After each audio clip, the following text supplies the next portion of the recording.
Hi friends, எல்லோரும் எப்படி இருக்கீங்க? நல்லா இருப்பீங்க. பேசும் கிரகங்களிலிருந்து உங்கள் நித்யா ராஜேந்திரன். ஃப்ரெண்ட்ஸ், நேற்று நான் ஒரு பதிவு போட்டிருந்தேன்.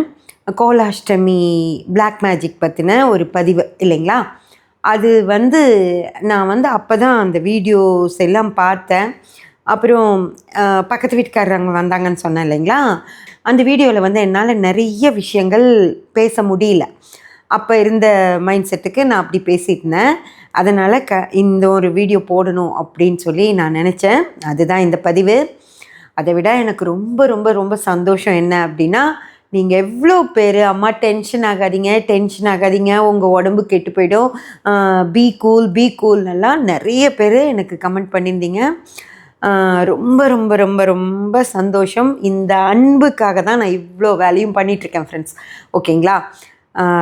நம்ம சப்ஸ்கிரைபர்ஸ் யாருமே இந்த விஷயத்தில் பயந்து போகக்கூடாது அப்படின்னு சொல்லி அவ்வளோ பேர் இந்த வீடியோ போடுறதுக்கு முன்னாடியே எனக்கு நான் சொல்லியிருந்தீங்களா, நிறைய பேர் அந்த வீடியோவை அனுப்பிச்சு என்னம்மா இது நீங்கள் என்னன்னு சொல்லுங்கள், இது என்னன்னு பாருங்கன்னு கேட்டிருந்தீங்க. அவங்க எல்லாத்துக்குமே எனக்கு ரொம்ப சந்தோஷம். ரெண்டாவது, கமெண்ட்டில் நீங்கள் சொல்லுவீங்க அப்படின்னு நான் எதிர்பார்த்துட்டு இருந்தேன் அப்படின்னு நிறைய பேர் கமெண்ட் போட்டிருந்தீங்க.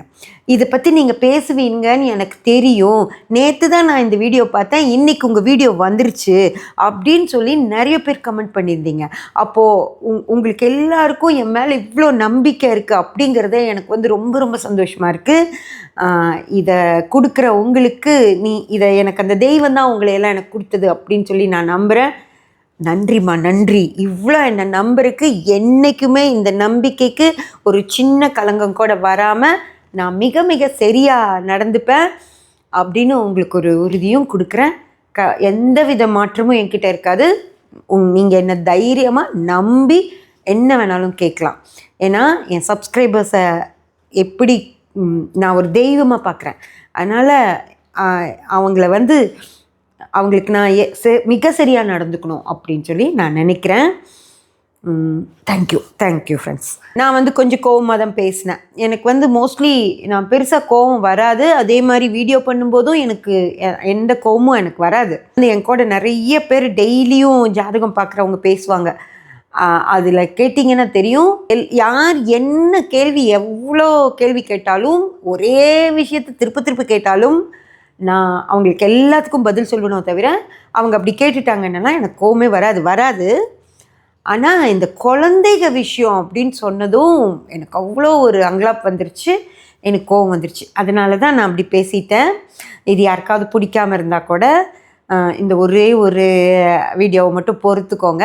இனிமே நான் அந்த மாதிரி கோவமே வந்தால் கூட அந்த மாதிரி பேசக்கூடாது அப்படின்னு நான் முடிவு பண்ணிட்டேன். ஃப்ரெண்ட்ஸ், ஏன் இப்படி ஒரு கோபம் அப்படின்னா, இந்த இன்ஃப்ளூயன்சஸ் செய்கிற இந்த விஷயத்துக்காக தான். யாருமே நம்ம தமிழ்நாட்டு ஜோதிடர்கள் சொல்கிறேன், 1 9 ஆக்கிடுவாங்க இல்லையா? உங்களுக்கு எல்லாத்துக்குமே தெரியும், ஒன்றுமே இல்லாத ஒரு விஷயத்த அவ்வளோ பெருசாக்கிடுவாங்க. பேனை பெருமாளாக்கின்னு சொல்லுவாங்க. அந்த அளவுக்கு ஒன்றும் இல்லாத விஷயத்தை இவ்வளோ பெருசாக கொண்டு போகிறவங்க யாருமே இந்த விஷயத்தை பற்றி கோலாஷ்டமி அப்படின்னு சொல்லி ஒரு பதிவு கூட வரல. சரிங்களா? ஏன் அப்படின்னா அவங்களுக்கு தெரியாது. புரியுதா? தெரியவே தெரியாது. இப்போது இந்த இன்ஃப்ளூயன்சர்ஸ் என்ன பண்ணுறாங்க, ஏதோ ஒரு நார்த் இண்டியன்ஸு யாரோ இந்த பதிவை எடுத்து போட்டிருக்காங்க. அது நல்லா வைரலாக இருக்கும்னு நினைக்கிறேன். அந்த பதிவு இந்த சின்ன பசங்களுக்கு, இன்ஃப்ளூயன்சர் பசங்களுக்கு கிடச்சி அவங்க இதை எடுத்து போடுறாங்க. அதனால் நமக்கெல்லாம் அது வந்துச்சு. இப்போ இந்த வருஷம் இது வந்துருச்சா, இனி அடுத்த வருஷம் பாருங்கள், நம்ம ஜோதிடர்கள் எல்லாம் இதை பிடிச்சிக்கிட்டு கோலாஷ்டமி அப்படின்னு சொல்லி பதிவு போடுவாங்க. இனி என்னென்னா, இந்த மாதிரி யாராவது போட்டாங்க அப்படின்னா, என்னோட பதிவுக்கு கீழே நீங்கள் போய் பார்த்துருந்தீங்கன்னா அவ்வளோ பேர் இதை நீங்கள் அம்மா கம்ப்ளைண்ட் கொடுக்கலாம், கம்ப்ளைண்ட் கொடுக்கணும் இவங்களை, இந்த மாதிரி மக்களை பேனிக் ஆகிற விஷயத்தை பண்ணுற இவங்களை நம்ம கம்ப்ளைண்ட் கொடுத்துடலாம் அப்படின்னு சொல்லி நிறைய பேர் போட்டிருந்தாங்க. ஓகேங்களா? என் மைண்ட்லேயும் அதுதான் இருக்குது, கம்ப்ளைண்ட் கொடுத்துடலாம் அப்படின்னு சொல்லி. அதை பற்றியும் நான் லாயர்கிட்ட விசாரித்தேன். அவங்களும் தாராளமாக கொடுக்கலாமா, இல்லை கேஸும் வந்து கோர்ட்லேயுமே நீங்கள் வந்து இவங்க மேலே இந்த மாதிரி மக்களை பயமுறுத்துறாங்கன்னு சொல்லி தாராளமாக நீங்கள் ஃபைல் பண்ணலாம் அப்படின்னு சொல்லி சொன்னாங்க. இதுக்கு வந்து இந்த விஷயம் நான் யோசித்ததுக்கு ஒரு முக்கியமான காரணம், ஒரு சப்ஸ்கிரைபர் அவர் வந்து கேட்டிருந்தார், அம்மா நீங்கள் இதெல்லாம் சொல்கிறீங்களே, இதெல்லாம் நடக்காமல் இருக்கிறதுக்கு நீங்கள் என்ன பண்ண போகிறீங்க? இப்போ இல்லை, அது ஒரு ஒன் இயர் முன்னாடியே கேட்டிருந்தார். இதெல்லாம் சொல்கிற மட்டும் சரிங்க, இது நடக்காமல் இருக்கிறதுக்கு உங்களால் என்ன பண்ண முடியும்னு. அப்போ நான் அவர்கிட்ட அது அவருக்கு ஒரு பதிவு நான் போட்டேன். என்ன சார் நான் பண்ண முடியும், நான் ஒரு ஆள், நான் என்ன பண்ண முடியும் அப்படின்னு. ஆனால் இப்போ நான் ஒரு ஆள் இல்லைங்கிறது எனக்கு நல்லாவே தெரியும். எனக்கு அவ்வளோ சப்போர்ட்டு நீங்கள் கொடுக்க தயாராக இருக்கீங்கன்னு எனக்கு நல்லாவே தெரியும். ஃப்ரெண்ட்ஸ், உங்களுக்கு ஒரு விஷயம் சொல்லணும். இப்போது இந்த February 24 March 3 வரைக்கும் அப்படின்னு சொல்லி ஒரு டைம் எடுக்கிறாங்க பார்த்தீங்களா? அந்த நேரம் அப்படின்றது வந்து அதுக்கு வந்து அதெல்லாம் இந்த நேரத்தில் தான் நடந்துச்சானெல்லாம் யாருக்கும் தெரியாது. அதுக்கான ப்ரூஃப் எல்லாம் அவங்களுக்கு கொடுக்கவும் முடியாது அவங்களால. சரிங்களா? அப்படி இருந்தால் கொண்டு வரட்டும், ஒன்றும் பிரச்சனை இல்லை. நான் வேணால் ஒரு மாதமே வேணாலும் டைம் தரேன். அதுக்குள்ளே இந்த பிரகலாதனுக்கும் அவங்க இரண்யகசிபு வந்து பிரகலாதனை கொல்ல ட்ரை பண்ண காலகட்டம் இதுதான் அப்படின்னு சொல்லி அவங்க அந்த டைம் எடுத்துகிட்டு வரட்டும். ஆனால் ஒன்று, நமக்கு வந்து பல இதிகாசங்கள் இருக்குது. சரிங்களா? 1 இல்லை 2 இல்லை, 100கணக்கான இதிகாசங்கள் இருக்குது. இது இவங்க பொண்ணு, இந்த ராஜாவோட பொண்ணா பார்வதி பிறந்தாங்க, இந்த ராஜாவோட பொண்ணா லக்ஷ்மி பிறந்தாங்க, இது இப்படி அது அப்படின்னு நிறையா இருக்குது, உங்களுக்கு தெரியும். சரிங்களா? ஹிமாயுவோட பொண்ணு ஷைலபுத்ரி அப்படின்னு சொல்லி ஒரு விஷயம் இருக்குது. அந்த பதிவை நான் கண்டிப்பாக உங்களுக்கு போடுவேன். அந்த மாதிரி ஒவ்வொரு கடவுளும் இவங்க பொண்ணாக இருந்தாங்க, இந்த கடவுளோட ரூபங்கள் அப்படி இருந்துச்சு அப்படின்னலாம் 1000 கதைகள் இருக்குது.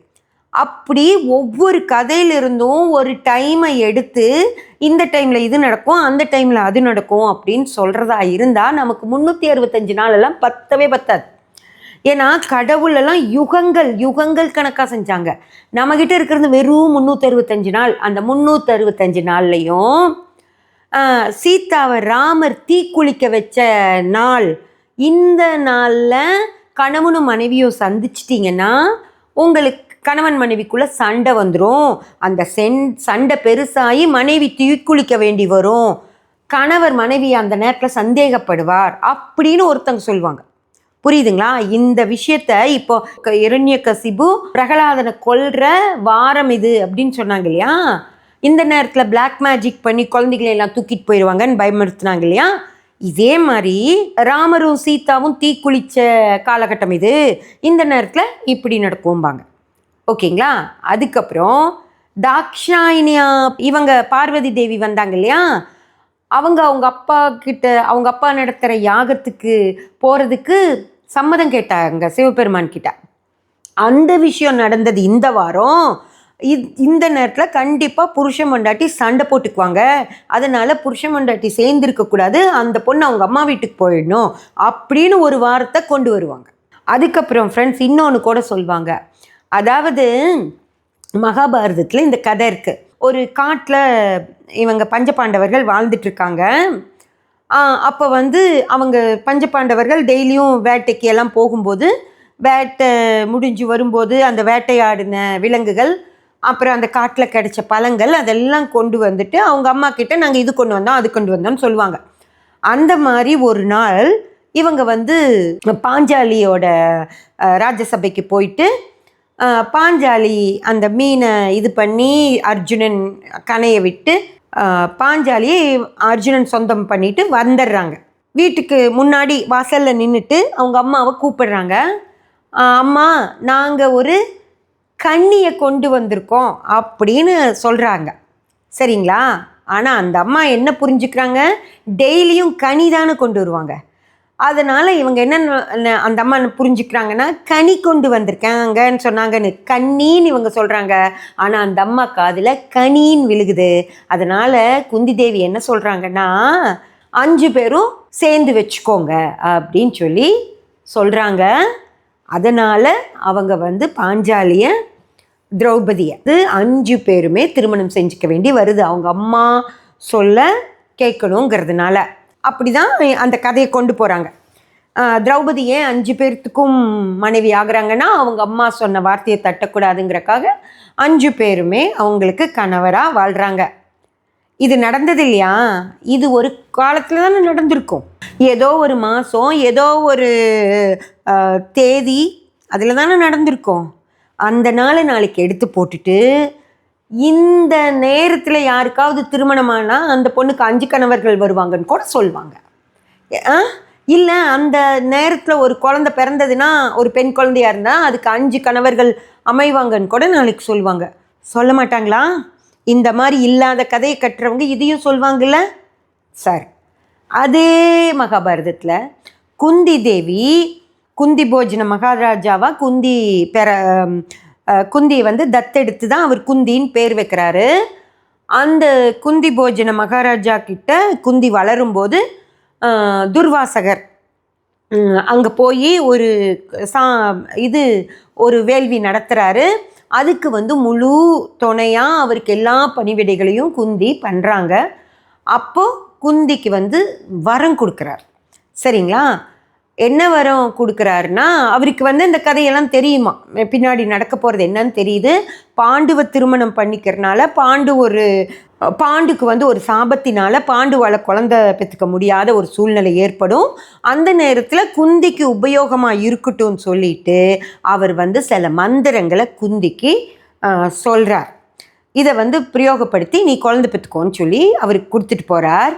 இந்த அம்மா சின்ன பொண்ணாக இருந்ததுனால அவங்களுக்கு ஒரு ஆர்வம், இதை பிரயோகப்படுத்தி பார்க்கலாம் அப்படின்னு நினச்சி அவங்க குளிக்க போன இடத்துல சூரியன் நல்ல பிரகாசமாக இருந்ததை பார்த்துட்டு சூரியனை பற்றி சொன்ன ஒரு மந்திரத்தை சொல்லி அந்த கர்ணன்கிற குழந்தைய அவங்க பெத்தெடுக்க வேண்டிய சூழ்நிலை வந்துடுது. சரிங்களா? அப்போது இந்த மாதிரி ஆட்கள் நாளைக்கு இதை என்ன சொல்லுவாங்க, குந்தி தேவி கர்ணனை பெத்தெடுத்த, திருமணத்துக்கு முன்னாடியே கர்ணனை பெத்தெடுத்த காலகட்டம் இது.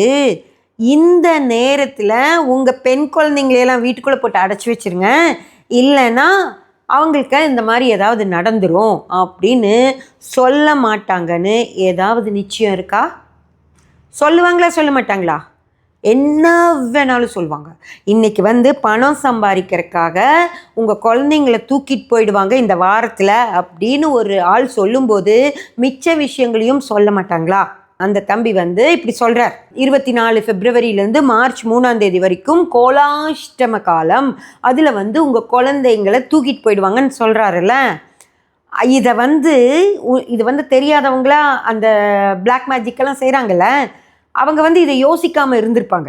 ஏன்னா இவ்வளவு நாள் அப்படியெல்லாம் ஒன்றுமே இல்லை, எப்போ வேணால் தான் கடத்திட்டு இருந்தாங்க. நம்ம ஊரில் குழந்தைகளை கடத்துறது ஒன்றும் ரொம்ப எப்போவாவது நடக்கிற விஷயம் இல்லை. அடிக்கடி ஏதோ ஒரு டிவியில் நியூஸில் வரும், பேப்பரில் வரும், குழந்தை கடத்திட்டாங்கன்னு வரும் இல்லையா? அப்படி இருந்தப்போ இந்த நேரத்தில் கடத்தினோம், அது ரொம்ப பவர்ஃபுல்லான நேரம்னு இவங்க போட்டாங்கல்ல. இதுதான் நேரம்னு நினச்சா அந்த மாதிரி ஆட்கள் குழந்தைங்களை வந்து கடத்திட்டு போயிட்டாங்கன்னா அப்போ இவங்களே அவங்களுக்கு எடுத்து கொடுக்குறாங்க. சரியா? இதை நம்ம சப்ஸ்கிரைபர் ஒருத்தர் கமெண்ட்டில் போட்டிருந்தாங்க, இந்த மாதிரி நடந்துருச்சுன்னா என்னம்மா பண்ணுறது அப்படின்னு சொல்லி. அதுக்காக இவங்களை கம்ப்ளைண்ட் கொடுங்கன்னு சொன்னார். புரிஞ்சதுங்களா? அதுக்காகவே இவங்க மேலே கம்ப்ளைண்ட் கொடுக்கணும் அப்படின்னு சொல்லி சொன்னார். அதனால தான் நான் முதல்ல சொன்ன மாதிரி கம்ப்ளைண்ட் கொடுக்கலாமா, நீங்கள் என்ன சொல்கிறீங்கன்னு சொல்லி நான் கேட்டேன். ஓகேங்களா? அந்த அளவுக்கு இந்த விஷயம் மகா மோசமாக இருக்குது. இதை நம்பி இதுக்கெல்லாம் நீங்கள் கவலைப்பட ஆரம்பிச்சிங்க, இதுக்கெல்லாம் நீங்கள் ரியாக்ட் பண்ணிங்கன்னா இனி இந்த மாதிரி குந்தி கதை, திரௌபதி கதை, சீதா கதை, பார்வதி கதை எல்லாமே வரும். புரிஞ்சதுங்களா? 365 நாளும் கணவன் மனைவி சேரக்கூடாது, கணவன் மனைவி இந்த காலகட்டத்தில் பிரிஞ்சிருக்கணும், எல்லாமே சொல்லுவாங்க. அப்பா அம்மா பிரிஞ்சிருக்கணும், அப்பாவும் பையனும் பிரிஞ்சிருக்கிறதெல்லாம் முதல்ல இருந்தே இருக்குது. சரிங்களா? சூரியன் சரியில்லை அதனால நீ பிரிஞ்சிருக்கணும்வாங்க. அந்த மாதிரி குடும்பத்தை விட்டு பையனை தள்ளி வச்சிருங்க, குடும்பத்தை விட்டு இதை பண்ணிடுங்க அதை பண்ணிடுங்க, அந்த மாதிரி ஏதாவது ஒன்று சொல்லிக்கிட்டே இருப்பாங்க 365 நாளும். அதனால் தயவு செஞ்சு இந்த மாதிரி எல்லாம் ஒரு விஷயத்த நம்பாதீங்க. அவங்களுக்கு சப்போர்ட்டாகவும் எந்த விஷயத்தையும் தயவு செஞ்சு செஞ்சிடாதீங்க. இதை தான் உங்களுக்கு சொல்லணும் அப்படின்னு சொல்லி நினச்ச ஒரு விஷயம் ஃப்ரெண்ட்ஸ். இதுக்கப்புறமும் இன்னும் நிறைய விஷயங்கள் நான் உங்ககிட்ட இதை பற்றி பேசணும். ஆனால் டைம் ஆயிடுச்சு, பெரிய வீடியோவாகிடும். அதனால் நான் அடுத்தடுத்த வீடியோக்களில் உங்களுக்கு இந்த விஷயங்களை பற்றி இன்னும் நிறைய விஷயம் உங்களுக்கு நான் சொல்ல போகிறேன். நீங்கள் அடுத்தடுத்து என் பதிவுகளையெல்லாம் பார்க்கணும் அப்படின்னா சப்ஸ்கிரைப் பண்ணி வச்சுக்கோங்க. பெல் பட்டனையும் ப்ரெஸ் பண்ணி வச்சுக்கோங்க. அப்போ தான் நான் போடுற எல்லா பதிவுகளும் உங்களுக்கு கிடைக்கும். லைக் பண்ணி ஷேர் பண்ணி கமெண்ட் பண்ணிங்கன்னா எனக்கு சப்போர்ட்டிவாக இருக்கும். Thank you friends.